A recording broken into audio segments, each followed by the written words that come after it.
Hey, what's the big idea? Sorry about that. Just because I'm a Super Saiyan, it doesn't mean I don't have nerves in my head.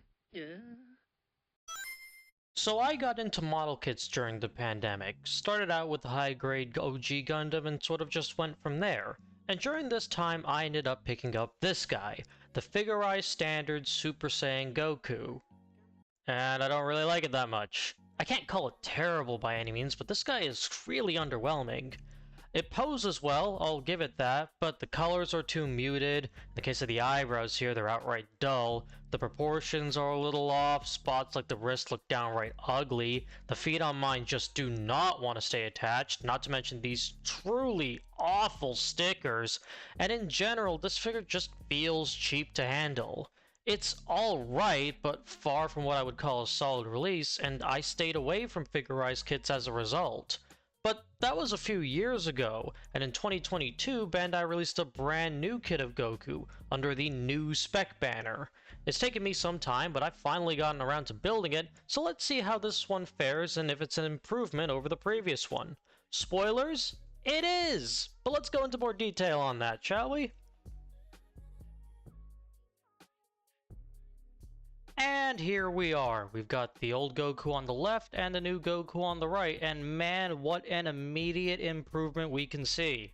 Generally speaking, they both look as Goku should, but the proportions have been slightly modified, mainly in just adjusting the length of the arms, not to mention the brand new wrist joints. The bigger differences come in the face sculpt, colors, and the use of stickers. Starting off with that sculpt, the previous Goku had a much softer sculpting to the face, the results of which kind of made the details look washed out. Not so with the new version, which has a much sharper look to it overall. I think it's the eyes mainly. The extra bit of black bordering on the new Spec gives them more definition than what the old one had. As for colors, this is pretty self-explanatory. New Spec Goku simply has a much more vibrant color palette. Interestingly, the new Goku seems to go for anime colors, while the old one goes for something more manga-inspired, which I actually kind of prefer, but like I said before, the colors on the old version are just too subdued to really work. And then we get to the use of stickers, or more precisely, the lack of stickers. As you can see, the old version had you apply stickers to Goku's shoes to get the colors matched up, and it hasn't really held up terribly well over the past few years. This is a complete non-issue though on the new version, as instead all of these colors are completely separate parts, forgoing the need for stickers entirely. That isn't to say that the new Spec doesn't have stickers, it does in the form of these kanji symbols, but these are completely optional. You don't need to use them at all if you don't want to, so in my case, I just leave them back in the box.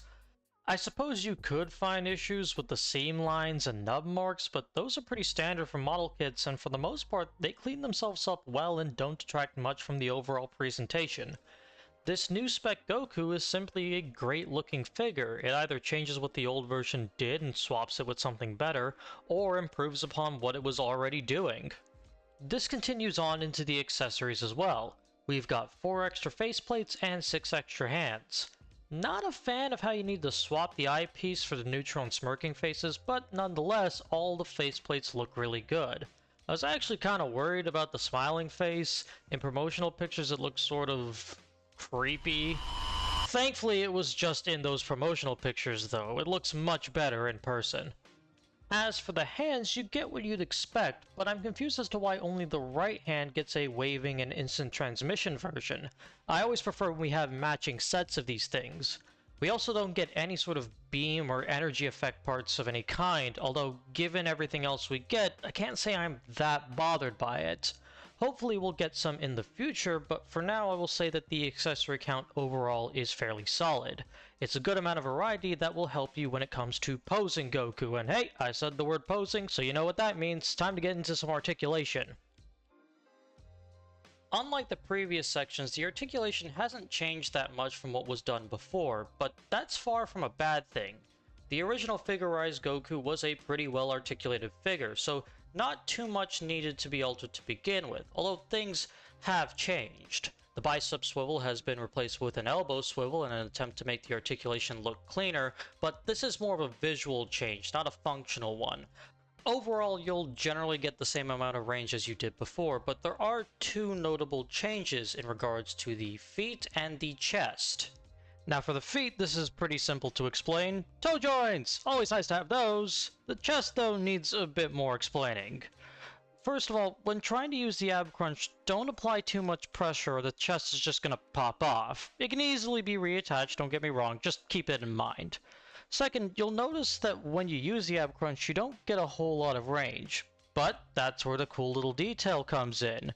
So you can push the inside of the chest right here, and that gives you a little bit more range, except not really, you actually still don't get a whole lot. Look, this is a cool detail, but if it's costing us the range of the ab crunch, I think I'd be okay not having it.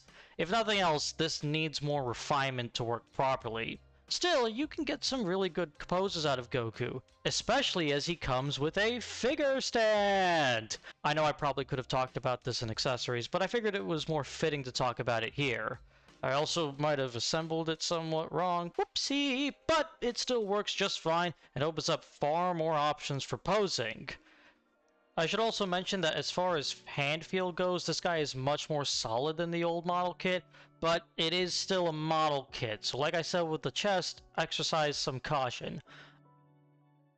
And now we come to the size comparisons. Goku sits at about 15 centimeters, making him a little smaller than the previous one, but this also means he's too tall to properly fit within the SH Figuarts line.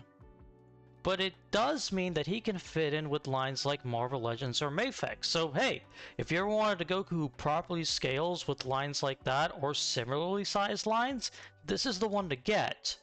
But for one final comparison, here's the figurized new Spec Goku with the SH Figuarts Goku, who I must admit is still the better figure. He simply does everything the figurized does better, but don't let that take away from the quality of this model kit. Even at its most expensive, the figurized still costs less than the SH Figuarts does at its cheapest. It does this while also bringing a quality of sculpt, articulation, and accessories that come close to what the SH Figuarts does, even if it comes up short. Plus, as a model kit, customizing this is far easier than the SH Figuarts, and for many, part of the fun of model kits is the customization. If you want a good, fun Goku action figure but don't want to spend the money of the SH Figuarts, this is a great purchase. He is a complete improvement over the original in every way, and an awesome alternative to the more expensive lines. And even without all of these comparisons, just looking at him on his own, he's a really fun action figure, so get him when you get the chance. But that's all I've got to say about this guy, so I guess I'll leave you with that. See you all in the next video.